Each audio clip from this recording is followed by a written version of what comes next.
जय हिंद। नमस्कार दोस्तों, मैं निर्भय श्रीवास्तव स्वागत करता हूं आप सभी का अपने इस YouTube चैनल पर, जहां हम क्लास 12 के मैथमेटिक्स को पढ़ रहे हैं। जैसा कि आप सभी को मालूम है, पिछले लेक्चर में हम चैप्टर जो फर्स्ट अपना चल रहा था, जिसका नाम है संबंध एवं फलन, वो कंप्लीट हो गया था। आज हम एक नए चैप्टर की शुरुआत करने वाले हैं, जो कि है इनवर्स ट्रिग्नोमेट्रिक फंक्शन, जिसे हिंदी में कहते हैं प्रतिलोम त्रिकोणमितीय फलन। अब ये इनवर्स ट्रिग्नोमेट्रिक फंक्शन होता क्या है, यानी प्रतिलोम त्रिकोणमितीय फलन होता क्या है, और ये कैसे कैसे इसके सवाल आते हैं बोर्ड एग्जाम में, कैसे क्या करना है, ये सारी बातें हम पढ़ेंगे। बहुत ही इंटरेस्टिंग चैप्टर है और बहुत ही इंटरेस्टिंग वे में हम इसे पढ़ के ख़त्म भी करेंगे। बस एक बात ये आप ध्यान रखिएगा, इस चैप्टर पे ज़्यादा समय लगाने की ज़रूरत हमें नहीं है। क्यों नहीं है? क्योंकि अपने बोर्ड एग्जाम में केवल 2 नंबर का ही इससे पूछा जाएगा। आसान प्रश्न आएंगे, केवल 2 नंबर के ही प्रश्न पूछे जाएंगे, इसीलिए ज़्यादा समय इस पे नहीं लगाएंगे हम। जितना लगाना उचित होगा उतना ही हम इस पर समय लगाएंगे। ठीक, तो आज हम एक नए चैप्टर की शुरुआत करने जा रहे हैं, प्रतिलोम त्रिकोणमितीय फलन। अगर इससे पहले आपका कोई बैकलॉग है, जैसे संबंध एवं फलन नहीं पढ़े हैं, या फिर आव्यूह नहीं पढ़े हैं, या फिर सारणिक नहीं पढ़े हैं, तो कोई बात नहीं, आप यहाँ से स्टार्ट कर सकते हैं। ये चैप्टर पिछले किसी चैप्टर से कनेक्ट नहीं है, इसीलिए आप यहाँ से बिल्कुल फ्रेश चैप्टर स्टार्ट कर सकते हैं। और हमें नहीं लगता कि आपको यहाँ पे पिछले चैप्टर की कहीं ज़रूरत पड़ेगी। तो आज से हम एक नए चैप्टर की जो शुरुआत कर रहे हैं, तो आप आज इससे ही ज्वाइन कर लीजिए, और आसानी से जिस तरह से जो चीज़ें हम बताएंगे, बस उतना ही आप लोगों को ध्यान रखना है। एक्स्ट्रा ना पढ़ना है, ना एक्स्ट्रा दिमाग लगाना है। ठीक, न्यू एनसीईआरटी में जितने प्रश्न हैं उन्हें हम एक एक करके सभी को सॉल्व करेंगे। ठीक, वो हमारा जिम्मेदारी है, लेकिन आप लोगों को अलग से कोई चीज़ें सॉल्व करने की ज़रूरत नहीं। बस इसी का खूब अच्छे से प्रैक्टिस कर लीजिएगा, जिससे आ जाएंगे 2 नंबर, यहीं से आएंगे, अलग से नहीं आएगा, क्योंकि बोर्ड एग्जाम में केवल 2 नंबर का ही ये चैप्टर है। तो स्टार्ट करते हैं प्रतिलोम त्रिकोणमितीय फलन। थोड़ा ध्यान से समझिएगा, आसान है चैप्टर, तो आसान तरीके से इसे समाप्त करेंगे। हेडिंग क्या है?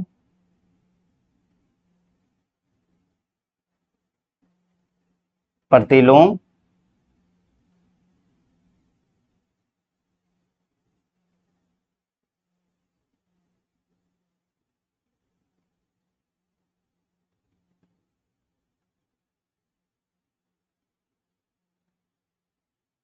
प्रतिलोम त्रिकोणमितीय फलन। राइटिंग पे मत जाइएगा। ठीक, प्रतिलोम त्रिकोणमितीय फलन। अब ये पहले हम समझ लेते हैं प्रतिलोम त्रिकोणमितीय फलन होता क्या है। ठीक, अगर हम आपसे पूछें साइन 60 का वैल्यू बताओ क्या होगा, आप कह देंगे √3/2। ठीक, लेकिन अगर हम ऐसा लिख दें साइन इनवर्स √3/2, इसका मतलब हुआ √3/2। √3/2 किस एंगल पर, साइन के किस एंगल पर मिलता है? ठीक, तो आप कहेंगे 60। ये जो इनवर्स लिखा है इसी को हम इनवर्स ट्रिग्नोमेट्रिक फंक्शन कहते हैं। समझ रहे हैं ना? यहाँ पर एंगल देकर हमसे वैल्यू पूछता था, अब वैल्यू देकर हमसे एंगल पूछेगा। जैसे हम लिखें साइन इनवर्स 0, तो इसका मतलब हुआ 0 किस एंगल पर मिलता है, तो हम लिख देंगे 0, 0 0 पे ही मिलता है। फिर लिख दिए अगर मान लो साइन इनवर्स 1, अब हम आपसे पूछ रहे 1 किस एंगल पर मिलता है, तो वो 90 डिग्री पे मिलता है। 90 डिग्री, या फिर इसे π/2 कह सकते हैं। ठीक, समझ रहे हैं ना? मतलब आपको क्लास 11th में बताया गया था, एंगल देकर, साइन में अगर एंगल देकर हम वैल्यू पूछते हैं तो ये ट्रिग्नोमेट्रिक फंक्शन है। मतलब हम कुछ पुट कर रहे हैं और आउटपुट में हमें कुछ मिल रहा है। लेकिन अगर हम वैल्यू देकर आपसे एंगल पूछें तो एक हिसाब से उसका इन्वर्स ही तो हो रहा है, तो इसीलिए इसे हम इन्वर्स ट्रिग्नोमेट्रिक फंक्शन कहते हैं। ठीक, तो हमें लगता है ये आप समझ गए होंगे, बस इतना ही समझना था कि इन्वर्स ट्रिग्नोमेट्रिक फंक्शन होता क्या है, और समझने की जरूरत नहीं है। अब मेन टॉपिक पे अपने आते हैं, जिससे सवाल अपने बनेंगे।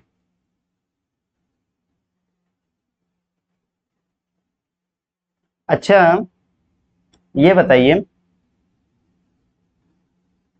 साइन एक्स का प्रांत क्या होता है, आपको मालूम है? मतलब एक्स की जगह पर हम क्या क्या पुट कर सकते हैं? तो आप कहेंगे एक्स की जगह पर सेट ऑफ रियल नंबर कुछ भी हम पुट कर सकते हैं। ठीक, अरे भाई आपको साइन एक्स का ग्राफ याद है या नहीं याद है? ऐसे ही तो कुछ होता था।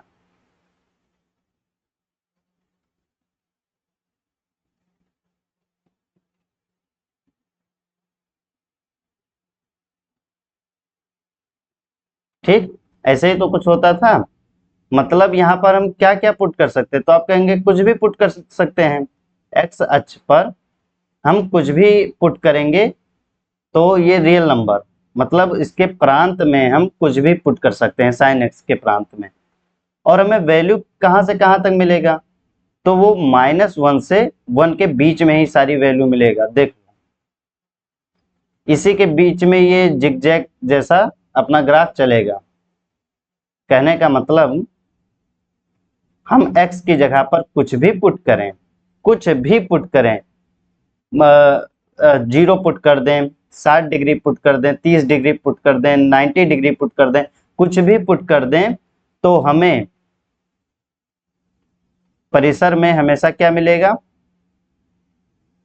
क्या मिलेगा? -1 से 1 के बीच की वैल्यू मिलेगी। ठीक, समझ रहे हैं ना? मतलब ये इसका प्रांत हो गया, इसमें क्या क्या पुट कर सकते हैं वो प्रांत, और क्या क्या हमें मिलेगा वो होता है परिसर। तो ये तो रहा प्रांत, और ये रहा परिसर। ये तो 11th की बातें थी कि साइन एक्स का प्रांत परिसर क्या होता है। ठीक, अगर हम आपसे पूछ लें साइन इनवर्स का प्रांत परिसर क्या होगा, साइन इनवर्स एक्स का, तो आप कहेंगे ये पलट जाएगा, जो परिसर है वो प्रांत हो जाएगा, और जो प्रांत है वो परिसर हो जाएगा। तो आपके सोचने के अकॉर्डिंग हम वही लिख देते हैं। ये प्रांत हो गया इसका, और ये परिसर हो गया। ठीक, अब किसी भी फलन का इनवर्स तभी निकाला जा सकता है, याद कीजिए एक बात आपको बताए थे चैप्टर नंबर फर्स्ट में, किसी भी फलन का इनवर्स तभी निकाल सकते हैं जब वो एकेकी हो, एकेकी और आच्छादक हो। ठीक, जब एकेकी और आच्छादक होता है तभी हम उसका इनवर्स निकाल सकते हैं। तो देखो, अगर हम x की जगह पर -1 से और 1 के बीच में कुछ भी पुट करते हैं, x की जगह पर -1 और 1 के बीच में हम कुछ भी पुट करते हैं, तो क्या हमें हमेशा रियल नंबर मिलेगा? तो रियल नंबर जो मिलेगा वो एक एक ही होगा या नहीं होगा? आप बहुत ज्यादा ना सोचिए, जितना बता रहे हैं बस उतना समझिए। आप 11th में एक चीज पढ़े थे, यूनिट सर्कल।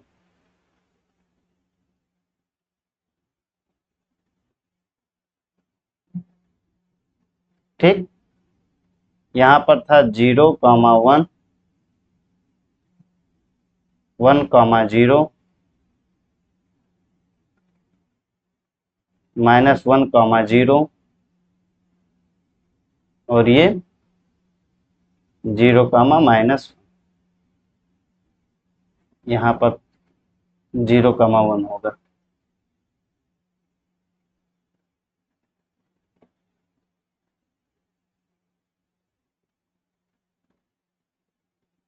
ठीक, एक्स कोऑर्डिनेट हमेशा कॉस एक्स, मतलब कॉस की वैल्यू को बताता है, कॉस थीटा, और वाई कोऑर्डिनेट मतलब वाई निर्देशांक हमेशा साइन थीटा को बताता है।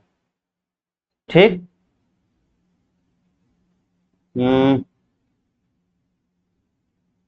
यहाँ भी उल्टा लिख दिए हैं, 1 सेकेंड, ये 1,0 होगा।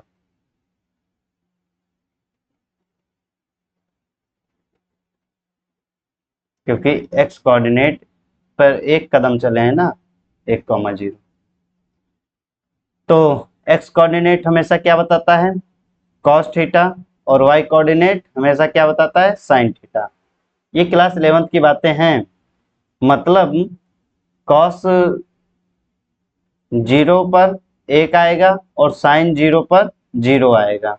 ठीक, अब आप यूनिट सर्कल से ये बताइए, -1 से 1 की वैल्यू अगर हम यहाँ x की जगह पे रखते हैं, जैसे हम रख देते हैं √0 ही रख देते हैं, 0, ये सही रहेगा। मान लो हम साइन इनवर्स x की जगह पर 0 रख दिए। अब आपसे पूछ रहे हैं 0 कहाँ कहाँ आता है, तो आप कहेंगे एक तो साइन 0 पर आ गया, यहाँ पर फोकस कीजिए, एक तो साइन 0 पर 0 आ गया, फिर ऐसे ही ये सर्कल जब घूम कर आएगा फिर 360 पर, यहाँ पर 0 है, 360 है, फिर 720 है, समझ रहे हैं ना, 0 है, 360 है, फिर 720 है, तो 0 पर हो गया, 360 पर भी मिल जाएगा यही वैल्यू, और फिर 720 पर भी यही मिल जाएगा। ऐसे इसे घूमते जाएंगे और हमें 0 यहाँ पर मिलता चला जाएगा। तो कहने का मतलब x की जगह पर अगर हम कुछ पुट करते हैं तो ये कितने से कनेक्ट है, 0 से भी कनेक्ट है, 360 से भी कनेक्ट है, और 720 से भी कनेक्ट है। कहने का मतलब कि ये 3 चीजों से कनेक्ट है। तो ये बताइए एक एक ही हुआ, एक एक से कनेक्ट है, तो आप कहेंगे बिल्कुल नहीं कनेक्ट है। कोई एक चीज एक से कहाँ कनेक्ट है, वो तो 3-4 चीजों से कनेक्ट है, और भी आगे ऐसे ऐसे चलता जाएगा। ठीक, तो कहने का मतलब ये एक एक ही नहीं हो रहा है। जब यहाँ पर सेट ऑफ रियल नंबर का जब हम सेट देखते हैं परिसर में, तो ये एक एक ही नहीं हो रहा है। इसीलिए इस परिसर को, इस सहप्रांत को हम छोटा कर देते हैं। ठीक, आपको जितना समझ में आ रहा है कोई बात नहीं, आप बस सुनते जाइए। हो सकता है आपको थोड़ा अलग लग रहा हो, क्योंकि अगर आप 11 सही से नहीं पढ़े होंगे तो, वरना कोई दिक्कत नहीं हो रहा होगा। तो ये जो परिसर था इसको हम चेंज कर देंगे। क्यों चेंज कर रहे हैं ये हम रीजन बता दिए हैं, क्योंकि वो एक एक ही आच्छादक नहीं हो रहा है। और जैसे ही हम परिसर को चेंज करेंगे तो वो परिसर, ध्यान से देखना, यहाँ होता है 0, यहाँ होता है π/2, यहाँ होता है पाई, यहाँ होता है 3π/2। ठीक, ऐसे ही ये चलता रहता है, ये ऐसे राउंड राउंड में चलता रहता है। ये प्लस का π/2 है, और अगर 0 के इधर जाएंगे प्लस का π/2, 0 के इधर आएंगे तो ये माइनस का π/2 भी है। ठीक है, तो इसका परिसर जो हो जाएगा साइन इनवर्स x का, वो बड़ा ब्रैकेट -π/2 से π/2 तक। ठीक, अब ऐसे ही हम cos का भी बता देते हैं, cos x का। अब बताइए cos x का परिसर क्या होता है, पहले आप cos x का बता दीजिए। तो आप कहेंगे सॉरी, प्रांत क्या होता है, तो प्रांत बोलेंगे आप कुछ भी रियल नंबर पुट कर सकते हैं हम, और हमें वैल्यू क्या मिलेगी, -1 से 1 के बीच की वैल्यू मिलेगी। अरे cos x का ग्राफ ऐसे ही तो बनता है, एक सेकेंड,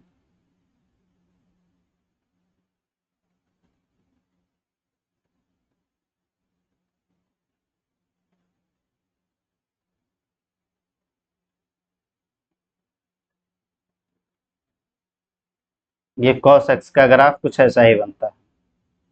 तो ये वैल्यू हमें केवल -1 से 1 के बीच की ही वैल्यू मिलेगी, और उसी को परिसर कहते हैं कि y अक्ष पर कहाँ से कहाँ तक ग्राफ जा रहा है। तो -1 से 1 के बीच में ही हमें परिसर मिलेगा। तो ये तो था cos x का। अगर हम cos इनवर्स x लिख दें तो cos इनवर्स x, तो इसका प्रांत परिसर क्या हो जाएगा? अब आप सोचेंगे इसी को चेंज कर दें बस इसका प्रांत परिसर हो जाएगा, लेकिन नहीं, प्रांत परिसर इसका अलग होगा क्योंकि हमें एक एक ही इसे बनाना है। इसीलिए प्रांत तो सेम हो जाएगा, ये परिसर को हम प्रांत बना देंगे, -1 से 1 तक वैल्यू पुट करेंगे, ये हो गया प्रांत। ठीक, परिसर इसका क्या हो जाएगा? परिसर आप ध्यान से सुनिएगा, वो 0 से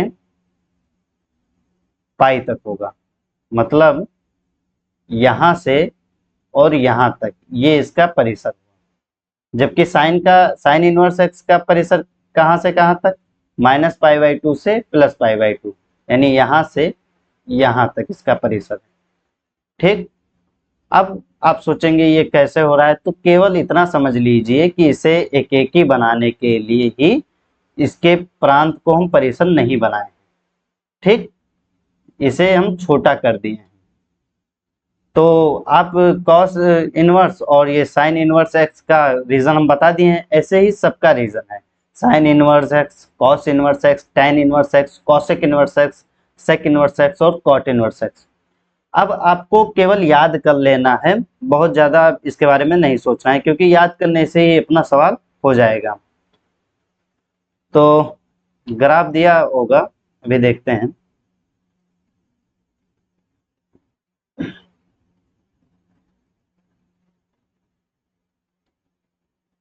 टेबल एक है ये वाला, इसे हम कॉपी कर लेते हैं, फिर आपको समझा देते हैं।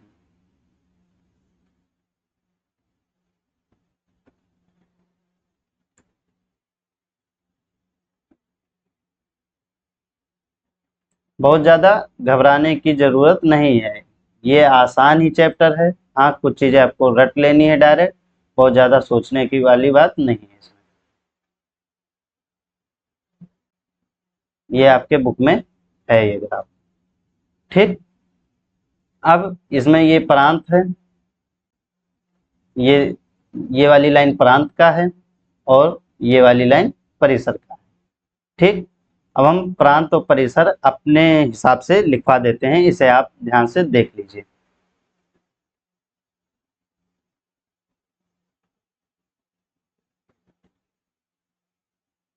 साइन इनवर्स एक्स का प्रांत लिखाएंगे, फिर ये रहा परिसर।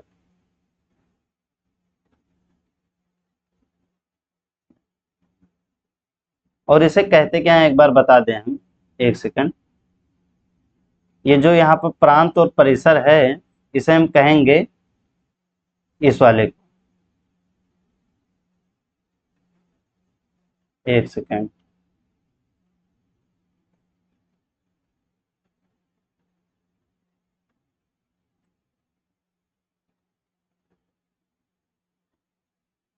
इसे कहेंगे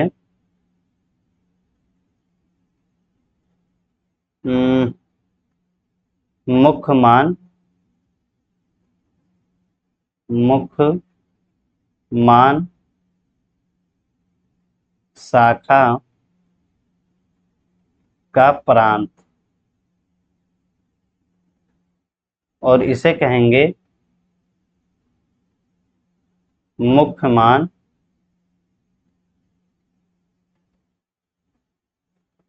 मुख्य मान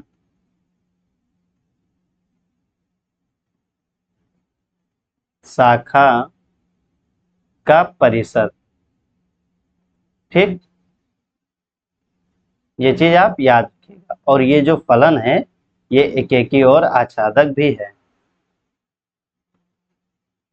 क्योंकि हम इसके परिसर को थोड़ा छोटा कर दिए, यहाँ पर एकेकी और आच्छादक है।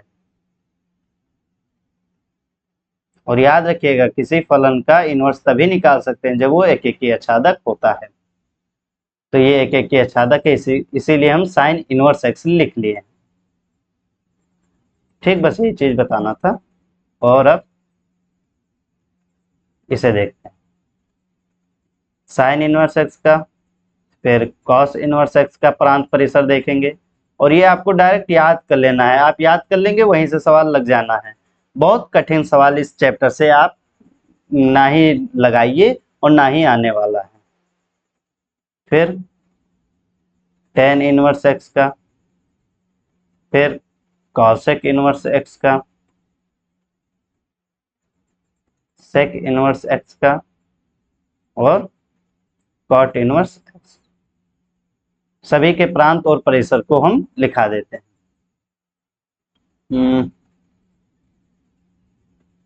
प्रांत क्या होगा साइन इनवर्स एक्स का?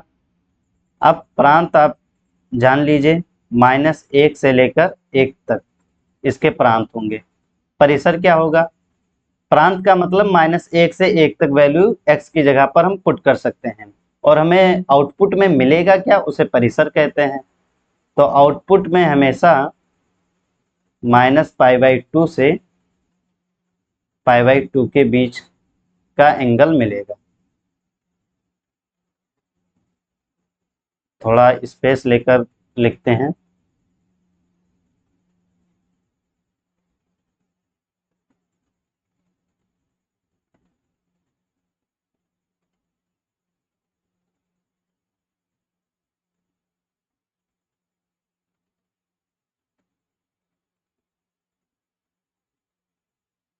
ठीक, अब cos इनवर्स x का प्रांत क्या होगा, मतलब x की जगह पर क्या क्या पुट कर सकते हैं। तो जो प्रांत साइन का है, साइन इनवर्स का, वही इसका भी है, बस परिसर चेंज हो जाता है। ध्यान रखिएगा ये चीज। ठीक, टेन इनवर्स x का प्रांत क्या हो जाएगा, तो सेट ऑफ रियल नंबर हो जाएगा इसका। यहाँ पर आप देख सकते हैं टेन इनवर्स का। याद करने में इस तरह आसान होता है, इसलिए हम इस तरह लिखवा रहे हैं कि साइन इनवर्स, फिर कॉस इनवर्स, फिर टेन इनवर्स, इस तरह। और इसका परिसर क्या होता है, ये थोड़ा आप ध्यान से देखिएगा, ध्यान से समझिएगा। -π/2 से π/2। अब आप कहेंगे कि साइन इनवर्स का भी परिसर वही होता है, कॉस टेन इनवर्स का भी वही होता है, तो वही नहीं होता है। आप ध्यान से देखिए, यहाँ पर हम ब्रैकेट चेंज कर दिए हैं। इस बड़े ब्रैकेट का मतलब होता है इन दोनों को इंक्लूड किया गया है, मतलब -π/2 और +π/2 को लिया गया है। ठीक, लेकिन इस वाले ब्रैकेट का मतलब होता है कि -π/2 और π/2 के बीच में जो जो है उन्हें लिया गया है, इन दोनों को इंक्लूड नहीं किया गया है। ठीक, तो बड़े ब्रैकेट का मतलब हुआ इन दोनों को भी इंक्लूड किया गया है, जबकि इस वाले ब्रैकेट का मतलब हुआ कि इन दोनों को इंक्लूड नहीं किया गया है, केवल उनके बीच में -π/2। देखो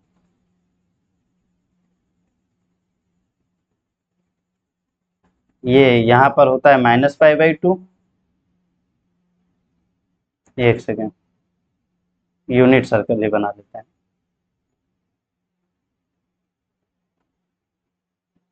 ये -π/2 और ये +π/2। जब बड़ा ब्रैकेट लगता है तो इन दोनों को भी इंक्लूड कर लेते हैं, और अगर ये वाला ब्रैकेट लगा है छोटा वाला, तो केवल इन दोनों के बीच की वैल्यू कोई मिलेगी। ठीक, बस यही समझना था ब्रैकेट का। अब कॉसेक इनवर्स एक्स का प्रांत क्या होता है, तो याद करने का तरीका देख लीजिए।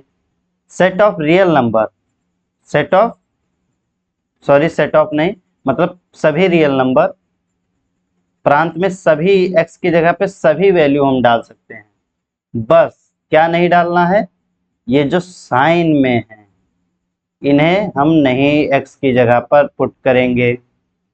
-1 से 1 तक की जो वैल्यू है उसे हम पुट नहीं करेंगे। समझ में आया? मतलब cos इनवर्स x में x की जगह पर हम सभी वास्तविक संख्या पुट कर सकते हैं, लेकिन ये जो -1 से 1 के बीच की वैल्यू है उसे पुट नहीं करेंगे। अब साइन इनवर्स और कॉसेक इनवर्स आप समझ रहे हैं ना, एक दूसरे से रिलेटेड है, इसीलिए आप याद करने के तरीके से आप कह सकते हैं ऐसा कि वास्तविक संख्या में से साइन वाला घटा देंगे। और फिर ऐसे सेक में से क्या हो जाएगा, सेक इनवर्स में वास्तविक संख्या में से कॉस वाला घटा देंगे, कॉस इनवर्स वाला, इसमें भी -1 से 1। लेकिन हाँ, एक चीज मिस्टेक हो रहा है, यहाँ पे ब्रैकेट चेंज रहेगा, क्योंकि इनके बीच की वैल्यू नहीं ले जाती है। इन दोनों को तो ले सकते हैं ना, मतलब इन दोनों को नहीं लेना होता है।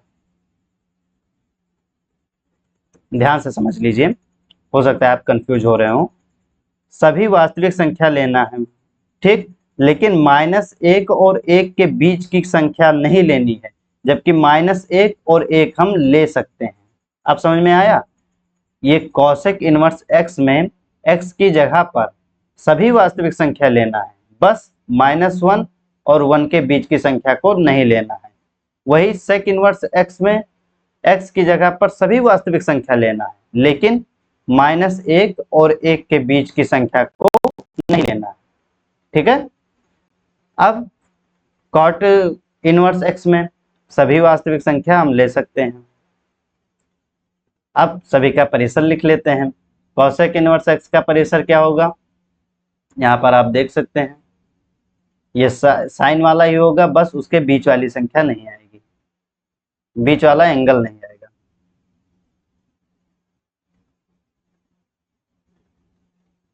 -π/2 से π/2 तक, बस इसमें 0 नहीं रहेगा। 0 बीच में होता है ना,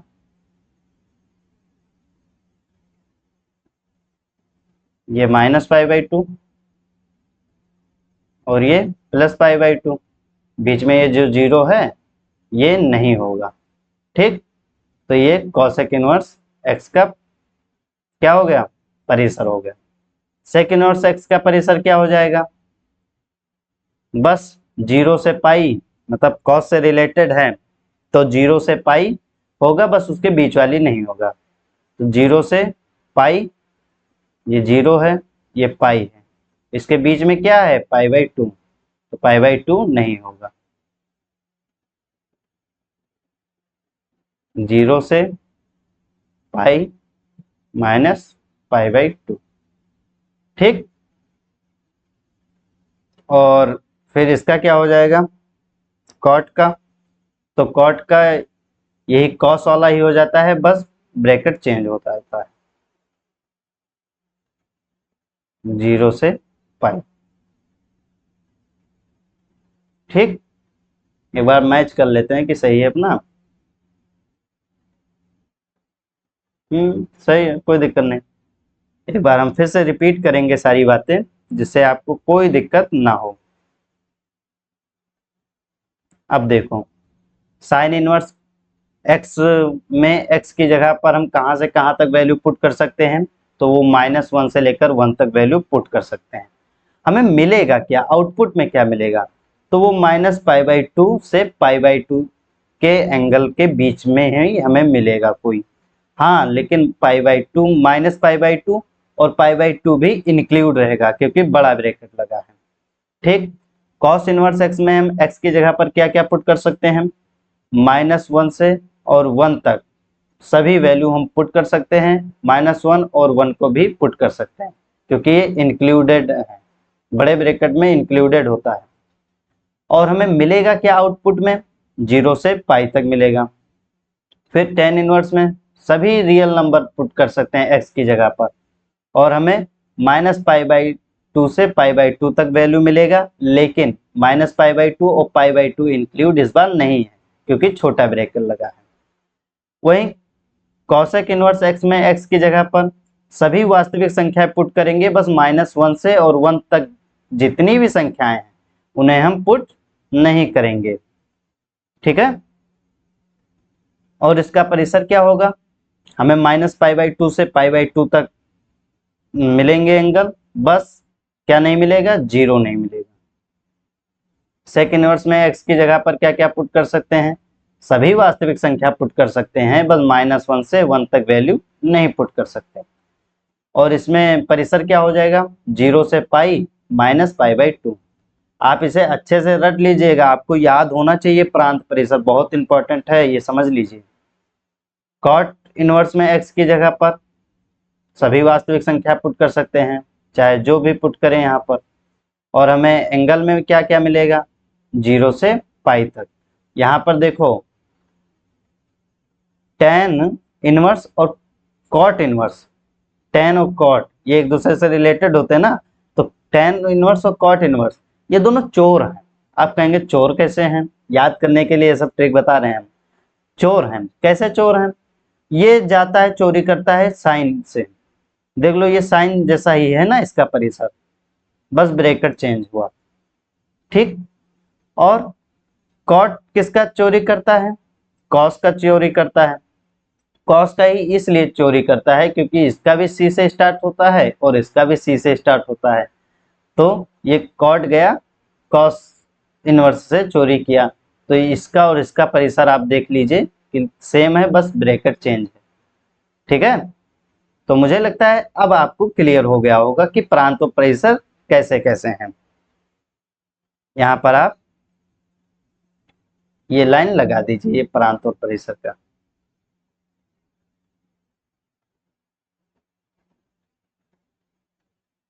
ठीक, और सवाल बहुत आसान आसान होते हैं, जिस तरह बताएंगे बस आप उसी तरह याद कर लीजिएगा, समझ लीजिएगा और उसी तरह कर देना है। 2 नंबर का पूरा चैप्टर है, इसीलिए ज्यादा समय इस चैप्टर पे नहीं देना है, ठीक है। जो गलतियां ज्यादातर लोग करते हैं वो गलतियां हमें नहीं करना है, इस चैप्टर पे बहुत ज्यादा समय देने की कोई आवश्यकता नहीं है। तो ये आपको हो सकता है अच्छे से अब आ गया हो, अब आपको एक बार लिख लिख कर इसका प्रैक्टिस कर लेना है, मतलब याद कर लेना है। अब कुछ फार्मूले हैं वो थोड़ा आप याद कर लीजिएगा।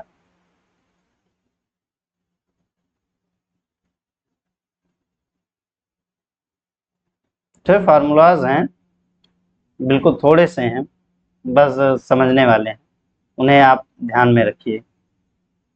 साइन इनवर्स, अगर यहाँ पर वैल्यू माइनस में आ जाए तो क्या हो जाएगा, ठीक।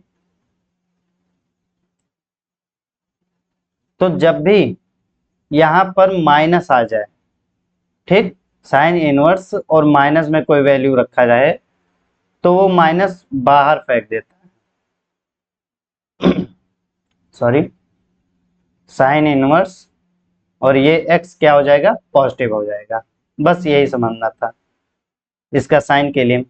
अगर कॉस में हो, कॉस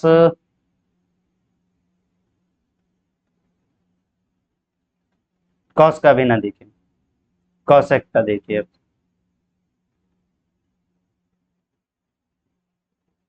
कॉसेक इनवर्स, इसमें अगर माइनस का वैल्यू हो तो,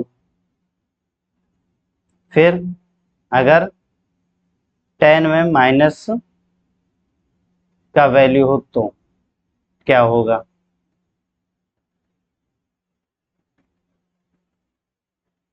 फिर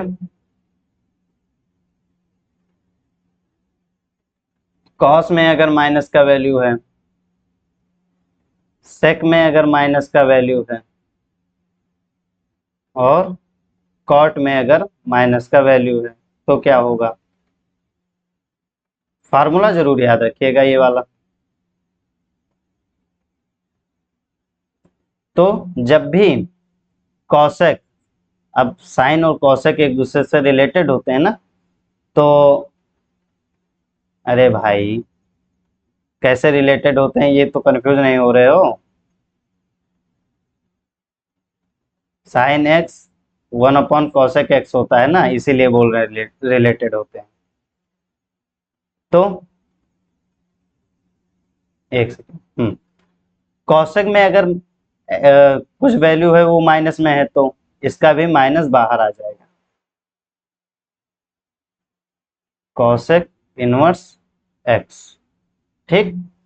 अगर 10 में माइनस लगा हुआ है इसके कुछ वैल्यू में तो इसका भी माइनस बाहर आ जाएगा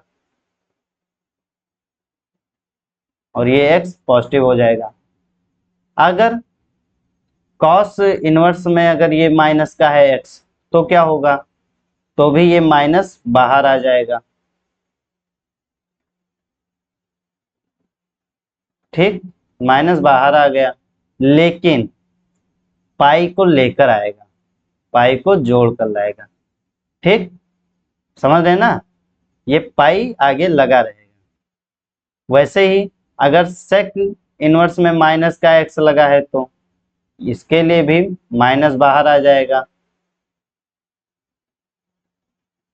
सेक इनवर्स एक्स लिख देंगे। लेकिन हाँ, आएगा माइनस, हम नहीं कह रहे हैं नहीं आएगा, आएगा बाहर माइनस, लेकिन ये पाई को जोड़ कर लाएगा। फिर अगर कॉट इनवर्स में ये माइनस का लगा हुआ है तो माइनस का कॉट इनवर्स एक्स, और ये पाई बाहर आ जाएगा। ठीक, पाई को जोड़ कर लाएगा। तो ये तीनों और ये तीनों आप अच्छे से याद कर लीजिएगा। ठीक, किस किस में बिना पाई के साथ में बाहर आता है माइनस, और किस किस में पाई के साथ में माइनस बाहर आता है। ठीक है, तो ये आप लोगों को अच्छे से याद रख लेना है। एक बार हम फिर से इसे रिपीट कर देते हैं। जब भी साइन इनवर्स में वैल्यू x की वैल्यू माइनस में होगी तो उसे हम डायरेक्ट माइनस को बाहर फेंक देंगे।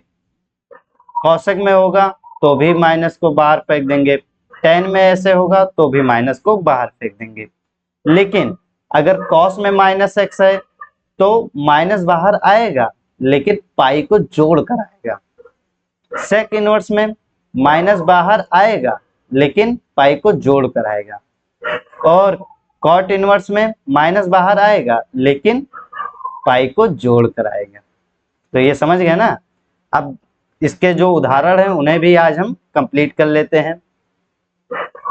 ठीक, तो देखते हैं कितने उदाहरण हैं।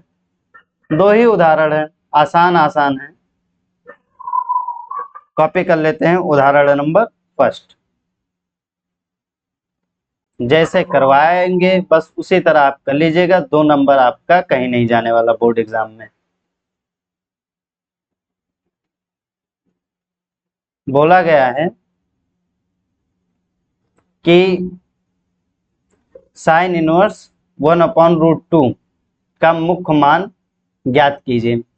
अभी आपसे हम पूछ लें कि साइन इनवर्स के किस मान पर 1/√2 आता है, तो आप तुरंत फटाक से बोल देंगे 45 पर, जिसे हम π/4 कहते हैं। ठीक, यही तो कहते हैं।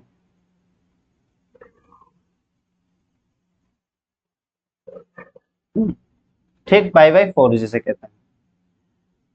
तो अब इसे लिखेंगे कैसे एग्जाम में, भाई 2 नंबर का सवाल है, तो इसे लिखेंगे कैसे। लिखेंगे यहाँ पर हल, लिखेंगे हम जानते हैं, हम जानते हैं कि साइन इनवर्स के मुख्य मान का परिसर, मुख्य मान शाखा का परिसर, शाखा का परिसर। अब आपको याद होना चाहिए कि इसके मुख्य मान शाखा का परिसर अभी क्या बताए थे, तो बड़ा ब्रैकेट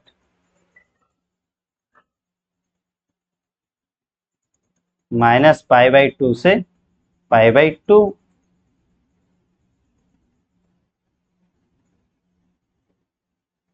होता है। तो बस ये लाइन आपको लिखना है, बस ये लाइन लिखना है, और फिर तो लिखकर आप क्या लिख देंगे कि sine inverse 1/√2 is equal to π/4। Answer highlight करना चाहें तो हाईलाइट कर दीजिए। ठीक, ये अपना आंसर है। देख लेते हैं सही है कि नहीं। तो ये आप देख सकते हैं यहाँ पर π/4 आ रहा है आंसर। अब जैसे हम लिखे हैं बस ऐसे ही आपको एग्जाम में लिखना है और एक्स्ट्रा दिमाग नहीं लगाना है। ठीक है,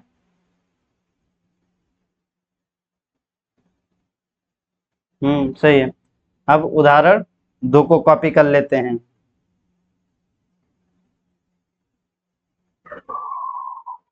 उदाहरण नंबर 2।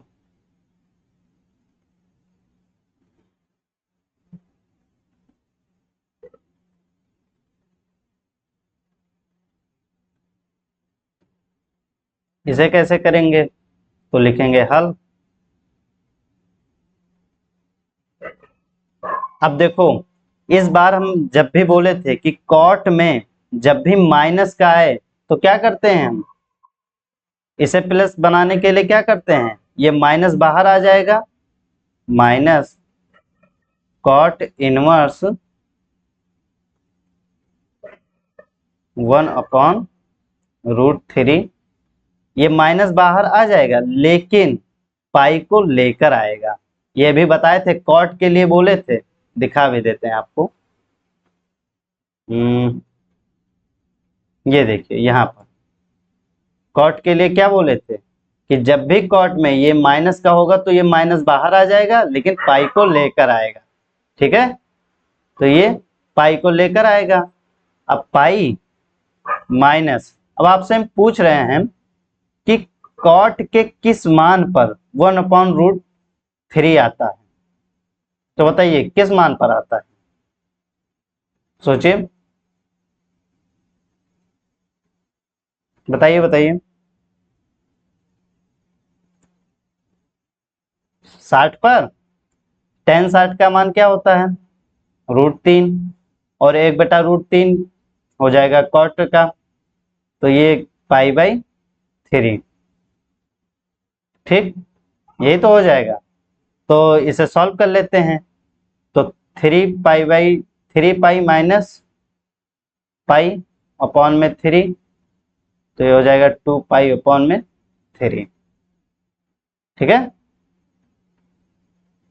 अरे हम पूछ रहे हैं कॉट में 1/√3 कब आता है, तो आप बोल रहे हैं 60 पर, तो उसी 60 को हम π/3 लिखे हैं। ठीक है, अब इसे लिखना कैसे है एग्जाम में, उसे आप देख लीजिए।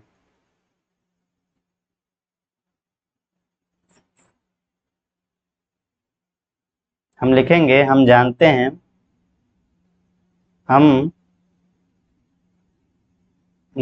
हैं कि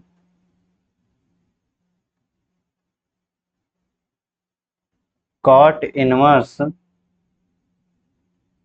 का मुख्य शाखा परिसर, मुख्य मान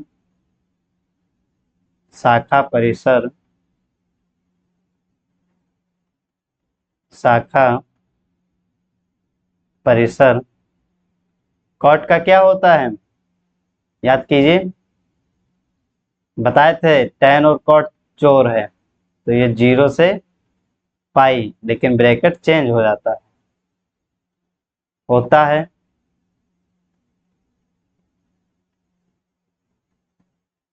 तो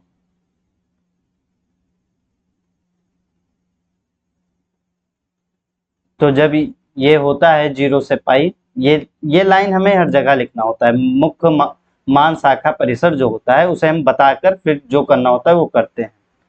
ठीक है, तो कॉट इनवर्स 1/√3 ये कितना हो जाएगा, पाई माइनस कॉट इनवर्स, अब ये माइनस का जो था वो प्लस का हो जाएगा। ठीक है, पाई माइनस π/3, इसे सॉल्व किए तो क्या आ गया, 2 π/3। यही अपना आंसर है। अभी अपना आंसर चेक कर लेते हैं।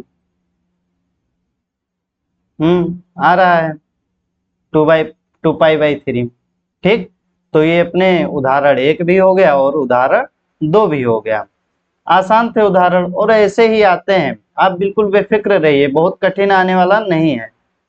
आप बस जो एनसीईआरटी के सवाल हैं इन्हीं का प्रैक्टिस कर लीजिए, आसानी से आपके 2 नंबर मिल जाएंगे, कोई दिक्कत वाली बात नहीं।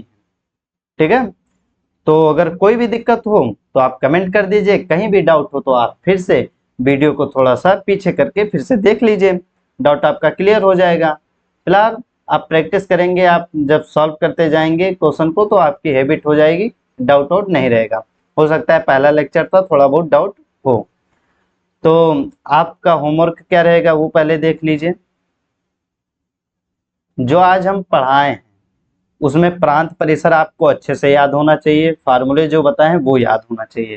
कहने का मतलब आपको अच्छे से रिवाइज ही करना है और कोई काम ही नहीं है, रिवाइज कर कर उसे नोट्स में अपने लिखना है। ठीक है, कोई दिक्कत तो नहीं, इसे आप नोट्स में लिखेंगे और यही काम है। और आप ट्राई कीजिएगा, एक सेकंड देखते हैं कैसे प्रश्न है। ये प्रश्न 1 को ट्राई कीजिएगा, 2 को, 3 को, 4, 5, 6 को और 7 को, ये 10 तक आप ट्राई कर लीजिएगा। ठीक है, आपका काम है कि 10 तक के जितने प्रश्न हैं उन्हें आप करेंगे। ठीक है, ये भी आप ट्राई करना है, करना जरूर, इससे आपको बहुत बेनिफिट मिलेगा। आप जो पढ़े हैं अभी इसका रिवीजन बहुत अच्छा हो जाएगा, आप उसमें उलझेंगे, कुछ देर समझेंगे, कुछ देर सोचेंगे, तो ये आप समझने की शक्ति को बढ़ा रहे हैं। ठीक, और फिर जब कल नहीं होगा तो कोई बात नहीं, कल जब लेक्चर अपलोड होगा तो आप उसमें देख लीजिएगा कैसे किया जाता है। ठीक, तो आज आप केवल इसे ट्राई कर लीजिएगा, हम यहाँ पर लिख भी देते हैं। एक्सरसाइज 2.1 10 क्वेश्चन आपको ट्राई करना है। ठीक है, ये 10 क्वेश्चन आपको ट्राई करना है। तो आज के लिए इतना ही रखते हैं, मिलते हैं नेक्स्ट लेक्चर में। अगर आपको कोई भी डाउट हो आप कमेंट कीजिए। आप ऐसे ही मस्ती तरीके से, अच्छे तरीके से मैथमेटिक्स को पढ़ते रहिए और अपने जितने भी फ्रेंड्स हैं उन तक ये पहुंचाते रहिए। तो आज के लिए इतना ही रखते हैं, मिलते हैं नेक्स्ट लेक्चर में। तो ऐसे ही जुड़े रहिए। बहुत बहुत धन्यवाद, बहुत बहुत आभार। जय हिंद, जय भारत।